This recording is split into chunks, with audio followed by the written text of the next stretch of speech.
menjadi jurnal besok.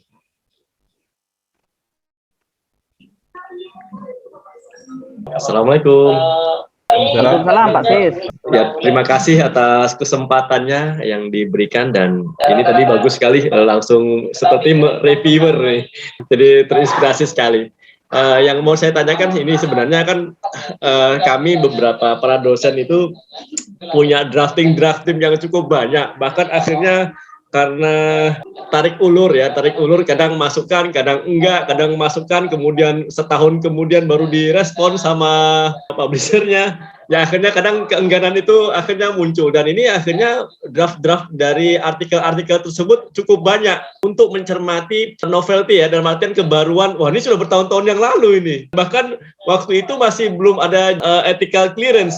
Ya tadi draft-draftnya ini akhirnya kan seperti terbengkalai, padahal itu ngeliat judulnya dan ini masih relevan untuk bisa dipublish gitu. Mohon petunjuk, kasih banyak. Siswanto ya dari Fakultas Kesehatan Masyarakat Universitas Mula Warman. Justru itu di dalam kegiatan kayak gini, Pak Siswanto besok artikel-artikel yang itu khususnya punya Bapak dibawa terkait juga tadi, apalagi artikel yang sudah sekian tahun, ada strategi ilmu. Nanti saya coba nanti. Kebetulan saya hampir setiap minggu ya mereview artikel di Elsevier, di Springer, Taylor ini juga ada di Sheet juga itu. Ya kita tidak dibayar mereview itu, tapi kita justru saya menjadi reviewer itu ilmunya itu ya, apa yang mereka tulis itu seperti apa. Bahkan kita itu orang ini sudah hebat sampai ke sini. Lah itu yang kita tiru, tapi kita tidak boleh juga menjiplak yang punya orang itu. Ada banyak jurnal Pak Siswanto. Kalau kita lemah di ethical clearance, khususnya FKM kedokteran, itu wajib itu. Tapi kan nasi sudah menjadi bubur. Apakah itu nasinya kita buang? Jangan. Kita olah menjadi kerupuk, kita olah menjadi bubur ayam. Caranya gimana? Kita mencari jurnal yang itu kira-kira tidak seketat, tidak meminta ethical clearance. Caranya itu.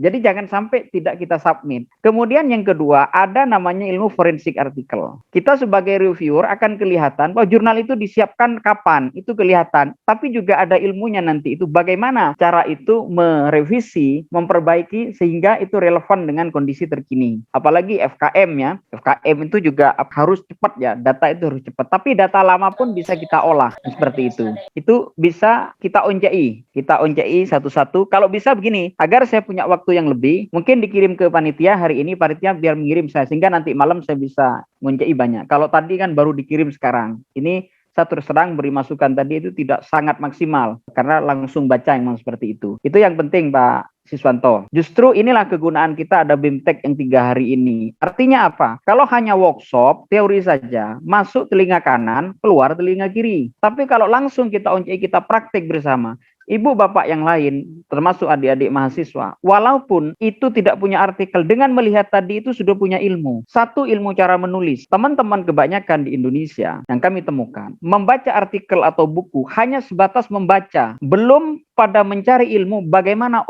cara orang itu menulis. Lah tingkatan itu yang harus kita kejar sekarang. Kalau kita membaca artikel jurnal seseorang, hanya mendapatkan informasi apa yang dia tulis, kita itu masih tingkatan yang bawah. Tapi kalau kita sampai bagaimana cara dia menulis, menyajikan, itu tingkatan yang atas. Kalau itu kita lakukan, banyak tembus artikel kita. Saya sering tadi kan mengatakan tadi itu ada artikel masuk S1 yang masuk Q2, ini faktor tinggi. Artinya apa? Itu ada ilmunya memang seperti itu. Maka memang workshop yang seperti ini memang sangat tepat. Di beberapa perguruan tinggi, terutama yang percepatan guru besar, kebetulan saya juga ikut sebagai pendamping, itu memang rata-rata itu 5-6 pertemuan. Dan setiap pertemuan itu sekitar 2-3 hari full ya. Itu dari bagaimana data diolah, merubah judul, introduction, membahas, sampai mencari jurnal, sampai submit. Itu baru bisa. Kalau hanya model-model ceramah itu susah. Bahkan sering dilupakan. Lah ini bagus menurut saya. Makanya saya tanya kepada panitia, kalau ada artikel itu bagus.